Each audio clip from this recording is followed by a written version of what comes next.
E aí pessoal, beleza? Tudo bem? Tudo jóia com vocês? Voltamos aí a mais uma aula nossa aí, como vocês podem ver aí, nós estamos aí em ritmo frenético aí, vamos adiantar bastante aí nossas aulas aí, para que vocês possam chegar lá na sua prova e eu ter ajudado vocês aqui também nas suas questões de história referente à matéria de história, disciplina de história, lá na sua prova, seja de Enem, concurso, vestibular. Porque nós estamos aqui no nosso curso de História completo para concursos e vestibulares. O nome está aqui, completo, porque é o curso de História completo. E estou aqui para ajudar vocês. Então vamos lá.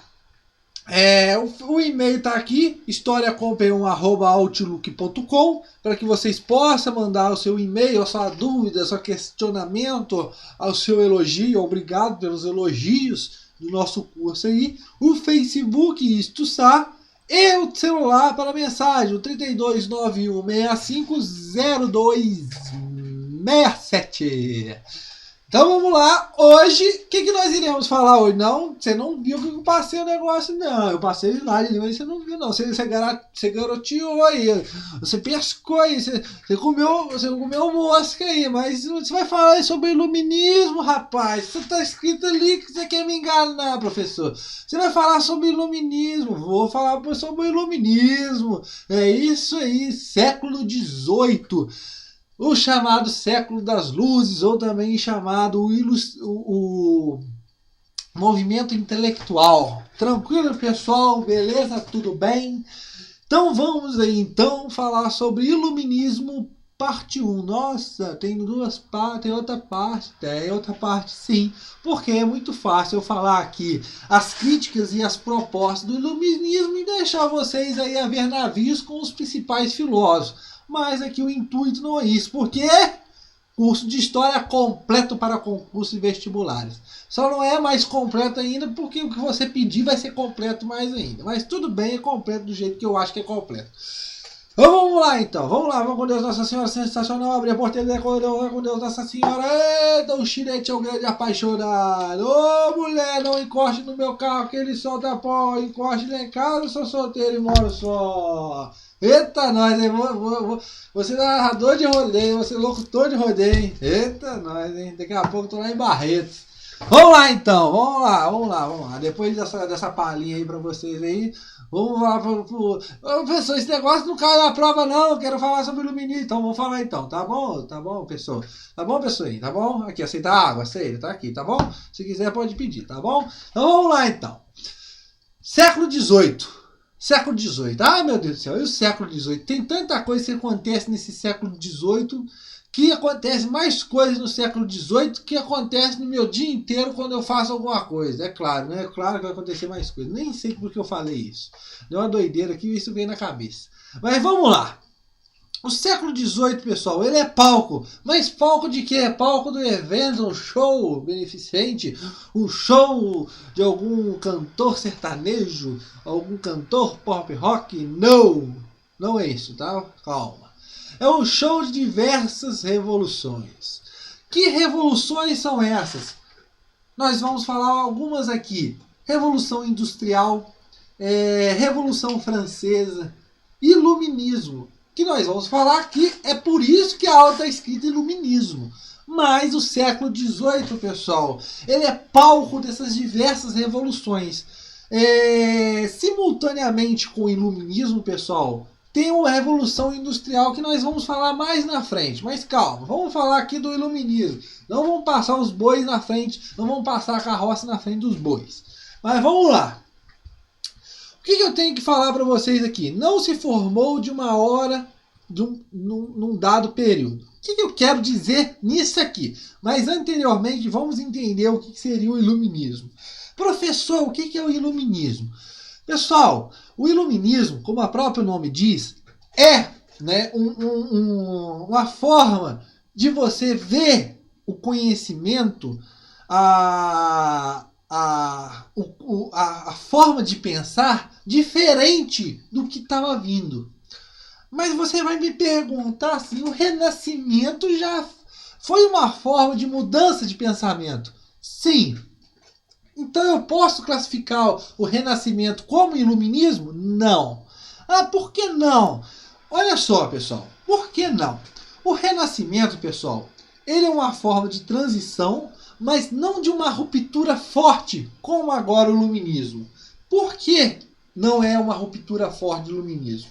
O Renascimento, pessoal, ele vai fazer uma mudança mais superficial, ou seja, na parte artística, na parte filosófica também, mas não muito profunda nos ideais religiosos, nos ideais sociais, políticos e econômicos. Tranquilo, pessoal? O Iluminismo não. O Iluminismo vai combater essa prática política, ele vai criticar essa política, essa religião, essa economia que está vindo do chamado Antigo Regime, que nós já vimos na nossa última aula. Então, quais são as críticas que esse pessoal vai fazer? Quais são as críticas que esses intelectuais, esses iluminados, irão fazer? Serão críticas sobre a parte da política, no caso do tocante do absolutismo, o grande poder na mão de um monarca. Você está vendo isso? Vou pôr um negócio para carregar aqui, porque o negócio daqui a pouco, eu esqueci de pôr o negócio para carregar, daqui a pouco, daqui a pouco o negócio aí desliga aí na nossa cara aí, Mas vamos lá. O que eu estava falando? Lembrei. Então, a crítica ao absolutismo. Que crítica é essa ao absolutismo? A crítica de que o poder ele está concentrado na mão de uma pessoa e essa pessoa está fazendo o que bem entende.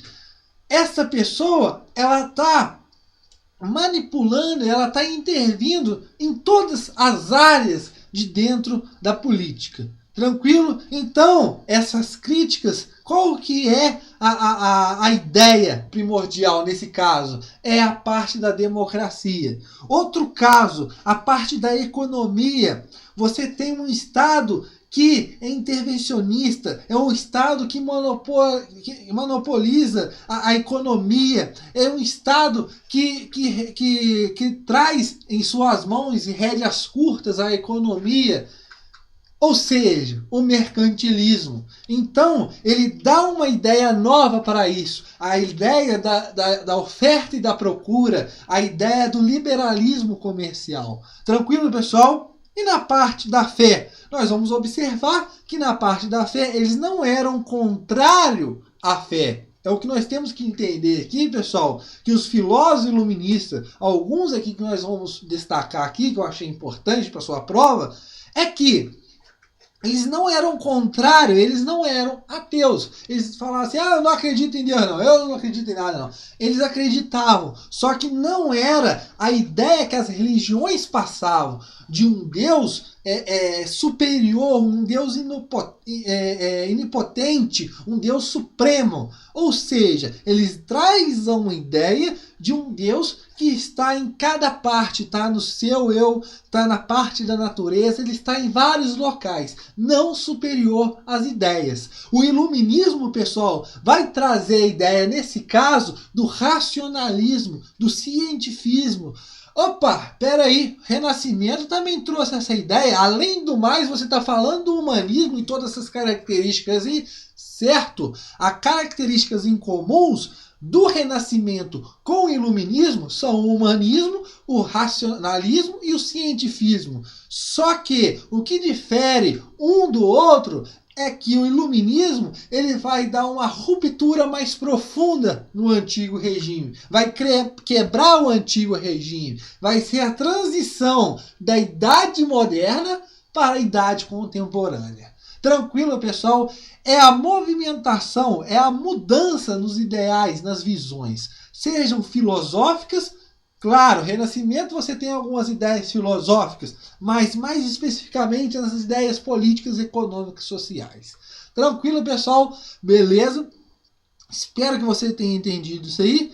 Então vamos continuar aí. Então, isso que eu quero dizer, cheguei aí agora. Não se formou num dado período. O iluminismo surgiu do acaso. Hoje é 6 de setembro. Hoje inaugura o iluminismo. Não. Como nós já observamos, as coisas acontecem de modo gradualmente. E o que aconteceu? O Renascimento, veio desde lá se propagando, se transformando, fazendo suas mudanças, até se culminar aqui no século XVIII com o Iluminismo. Tranquilo, meu pessoal? Beleza? Essas transformações culturais, elas vêm de longe, desde lá dos Renascimento. Tranquilo, pessoal? Beleza? Vou pôr um pouquinho d'água aqui, se vocês quiserem água é só pedirem. Então nós vimos aqui iniciar lá no Renascimento. Já falei sobre isso e chegaram até aqui. Beleza. Quem foi esse prepulsor? Esqueci que tinha posto sal de fruta na água. Ah, meu Deus. Mas tá bom. Então vamos lá. Quem foi esse prepulsor, esse pré-iluminista? Esses pessoal que vieram antes do iluminista, que deram essas ideias. Um desses caras aí foi o cara chamado René Descartes. Muito importante. Por quê? Na sua chamada teoria cartesiana, nós vamos observar que vários outros filósofos vão se apoiar nas suas ideias, ou vão se apoiar e serem contrários a algumas coisas. Mas, só que este carinha aqui, ele não é o primeiro, mas as ideias deles vai se elevar, vão se propagar mais e mais para outros filósofos. Tranquilo, pessoal? Para outros seguidores.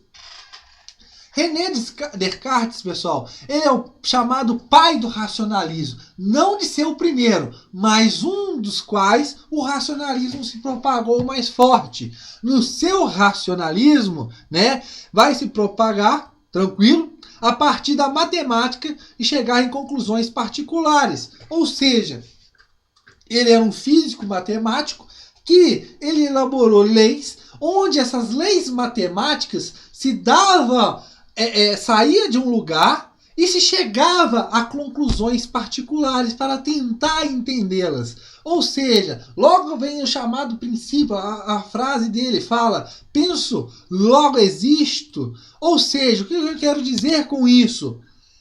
De tudo que existe, eu preciso duvidar de tudo. Se eu quero chegar à verdade de alguma coisa, eu preciso duvidar. Tranquilo, pessoal? E através desse mecanismo é que ele vai ser possível deduzir vários conhecimentos, como por exemplo, a existência de Deus, os animais serem um animal ser um ser pensante e entre outras coisas. Uma outra coisa que vai difundir muito em René Descartes, se vocês olharem, e é uma ideia dele, é o universo do mecanicista. O que seria esse universo do mecanicista? Ele ensinava que todo mundo material, orgânico ou inorgânico, pessoal, pode ser definido em função de sua extensão e do movimento. O que eu quero dizer com isso, pessoal? O comportamento dos animais e as reações emotivas dos homens acontece automaticamente através de estímulos internos e externos. Tranquilo, pessoal? Beleza? Ok? Vamos passar para frente aí. O que nós vamos observar também aqui, que tiveram mais êxito e foram adotados por outros filósofos, como eu já falei para vocês. Tranquilo? Um dos seus seguidores, um desses filósofos que vão adotar suas ideias, seus princípios cartesianos do racionalismo e da Universidade do Mecanicista, vai ser Benedito Spinoza. Esse rapaz, pessoal, é um holandês judeu, e ele vai começar a criticar os dogmas da religião judaica. E, infelizmente, esse cara será expulso, será excomungado, será amaldiçoado, né? E ele vai continuar seguindo as ideias de Descartes. Um outro cara também é Thomas Hobbes, também, que vai chegar, levar as ideias também de Descartes também. Tranquilo? Mas baseado nesse racionalismo. Tranquilo, pessoal? Beleza? Não é uma aversão à igreja, mas explicar que tudo tem uma explicação. Não que tudo se deriva de uma vontade divina que Deus é o onipotente, Deus é o poderoso, está acima de tudo, mas sim que Deus está presente em tudo. Tranquilo, pessoal? Outra coisa que nós vamos falar aqui, que esse iluminismo, né, também chamado de século das luzes, como vocês podem observar aqui do lado também, ele vai influenciar inúmeros movimentos dentro da Europa e fora da Europa também. Como dentro da Europa? A Revolução Francesa. Fora da Europa, nós vamos observar independências das colônias inglesas da América do Norte. A Inconfidência Mineira aqui no Brasil, que nós vamos estudar muito bem sobre isso. Mas que ideias esse iluminismo irá levar? O que ele irá pregar? A liberdade e igualdade. Temas estes que o iluminismo era contra o antigo regime. A fraternidade entra aí no ideal da Revolução Francesa. Os três: igualdade, liberdade e fraternidade. Tranquilo? Então esse iluminismo, esse século das luzes, esse movimento ilustrado, ele vai influenciar muitos movimentos pelo mundo. Tranquilo, pessoal? Beleza? O que vai acontecer, pessoal? O que seria essa febre de descobrimentos? Olha só, pessoal, o que está acontecendo, na verdade? O avanço científico vai desencadear uma febre de descobrimentos pelo mundo inteiro, pela Europa inteira. Informações diferentes, entre outras coisas. Entre essas pessoas irão se destacar um cara muito conhecido chamado Isaac Newton. Claro que ele vai seguindo caminhos, ou seja, o que seria seguindo esses caminhos? Ele terá seguindo outras ideias de outras pessoas lá do Renascimento, como Copérnico, Galileu, mas só que Isaac Newton ele vai elaborar um novo modelo para explicar o universo. Olha só, vamos entrar mais aqui na parte da física aqui. LGU, Lei da Gravitação Universal. Ele vai dizer que essa lei da gravitação universal vai explicar desde o movimento dos planetas até a queda de uma fruta. Olha só, pessoal. Outra coisa também que ele vai indicar. A área da luz. O que eu quero dizer aqui? Que a luz ela é branca, dividida em 7 cores. O negócio do arco-íris. Ele não vai excluir a ideia de Deus. Só que o que eu quero falar sobre Isaac Newton nessa hora aqui? O golpe de mestre, o golpe que ele dá na Idade Medieval. Ou seja, o golpe naquilo que vinha, que o universo era uma coisa rígida, uma coisa que não se movimentava. Tranquilo, pessoal? Essas são novas ideias. Isaac Newton é um grande desses filósofos dessa época. Tranquilo, pessoal? Beleza? Vamos passar para outro cara aí muito importante, chamado John Locke. Vamos falar um pouco sobre John Locke. Ele vai formular teorias para o fim do absolutismo. Tranquilo, pessoal? Ele vai falar que ele vai querer o fim do absolutismo. Ele vai ser contra as regalias da nobreza, da parte do clero. Tranquilo, vai fazer duras críticas. A obra que ele vai ter muito importante dele é o chamado Dois Ensaios, que ele sugere entre os governantes e os governados um contrato, ou seja, um contrato social. Tranquilo, pessoal? Beleza? Tudo bem? E uma coisa que ele fala muito importante, pessoal, é que o homem, ele nasce igual. Como que o homem nascer igual? É esse casinho aqui, o homem chegar ao conhecimento. Cada homem, pessoal, quando nasce, na ideia de Locke, é como se fosse uma folha em branco. Ou seja, a partir do momento que vai passando o tempo, essa folha em branco vai se preenchendo. Mas de que modo essa folha em branco vai se preenchendo? Através das sensações. As sensações, para ele, é a base do conhecimento. os órgãos de sentido.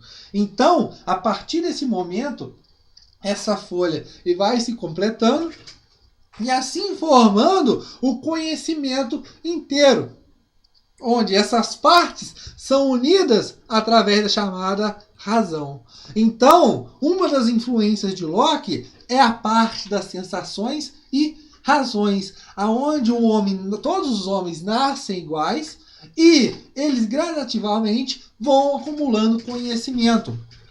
Uma coisa muito importante também dele, um dos seus princípios fundamentais, a liberdade, a vida e a propriedade.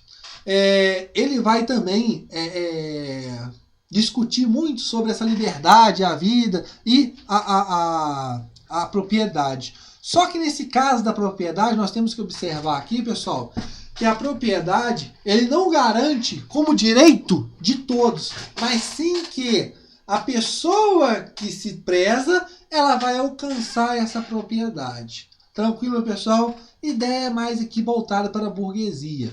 Beleza, pessoal? E outra coisa também que Locke irá difundir também, pessoal, é a ideia chamada de liberdade jurídica. O que seria essa liberdade jurídica? Ele diz que é livre o direito de revoltas. Como assim é livre o direito de revoltas? Se o povo não está satisfeito, se o governo ele está oprimindo as pessoas, é livre essa manifestação de revolta contra isso. Tranquilo, pessoal? Mais importante sobre esse rapazinho aí é essas coisinhas que eu falei tudo aí. Beleza? Mas de todos esses que nós falamos, um dos principais caras que, na verdade, pessoal, o iluminismo ele difundiu na Inglaterra, na França, tranquilo, pessoal? Só que nós temos que observar aqui, muito interessante, é que um cara muito importante vai fazer a reviravolta em tudo, que vai se tomar mais impulso desse iluminismo. O apogeu do iluminismo é no século XVIII. Atualmente, na França. Mas ele se difundiu em outros locais. Tranquilo? Mas as influências de um cara chamado de Voltaire, esse cara vai levantar muitas e outras coisas. Como, por exemplo, a crítica aos privilégios da nobreza e da igreja, defender a liberdade individual. Uma coisa muito interessante de Voltaire aqui é ele falar, né, defender a liberdade de expressão. Uma das suas ideias aqui, uma das suas coisas que ele fala, né, é claro que alguns autores falam que isso não foi tirado da palavra dele mesmo, mas são ideias que levam ao pensamento de Voltaire. Uma coisa que, teoricamente, referida a ele, a palavras dele, é que ele fala assim, se você diz uma coisa e eu não concordo, se você diz uma coisa, eu posso não concordar, mas eu vou defender essa coisa até a morte. Ou seja, ele vai defender a livre expressão, uma coisa que não acontecia no antigo regime. Tranquilo, pessoal? Beleza? Tudo bem? Uma coisa que ele vai publicar, e uma coisa muito importante para vocês, é a chamada Cartas Filosóficas. Voltaire será perseguido, claro, e vai se sair da França. Ele vai à Inglaterra. E lá na Inglaterra ele vai ficar fascinado pela política liberal adotada na Inglaterra, sobre o seu regime liberal. E, voltando à França, ele vai publicar essas cartas filosóficas, que, claro, serão perseguidas, serão censuradas. E nessas cartas ele vai aderir ao chamado regime liberal, vai atacar a autoridade do rei e também a autoridade do clero. Ele vai dizer também que a igreja está condenando, está matando pessoas boas, pessoas humildes. Tranquilo, pessoal? Voltaire é uma pessoa muito importante para o iluminismo. Tranquilo? É o auge do iluminismo na França no século XVIII. Não podemos centralizar a ideia de iluminismo, pessoal. Ih, meu celular descarregou. Meu Deus. Vamos lá, voltar. Não podemos centralizar a ideia do iluminismo somente dentro da França. Não. O iluminismo aconteceu em vários locais, sendo que o auge do iluminismo, os principais filósofos iluministas serão o quê? Na França. Esses iluministas, eles vão ter a ideia, a crítica e propostas contra o antigo regime, a saída de uma ideia para novas ideias. Tranquilo, pessoal? Nós vamos entrar depois, futuramente, na Revolução Francesa, nas nossas próximas aulas. Mas o que nós temos que entender aqui, a diferença da idade moderna para a idade contemporânea.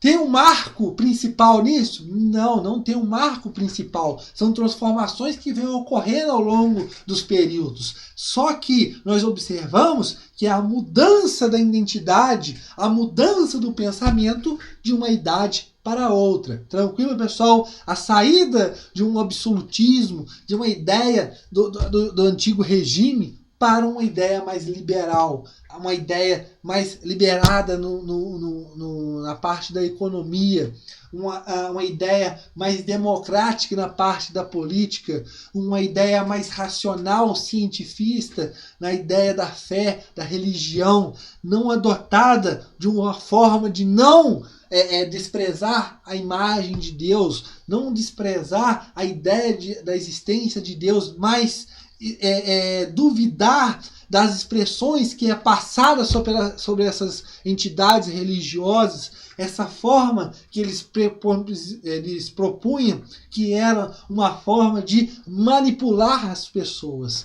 É uma forma de não deixar Deus nas alturas, mas fazer com que Deus esteja em todos os lugares. Tranquilo, pessoal? Beleza? Tudo bem? Na próxima aula falaremos mais sobre iluminismo, parte 2, onde falaremos sobre as enciclopédias, falaremos sobre alguns descobrimentos importantes para a época, características do iluminismo e alguns filósofos aí que eu achei importante. Tranquilo, pessoal? Eu espero você na nossa próxima aula e qualquer dúvida mande e-mail para historiacomper1@outlook.com.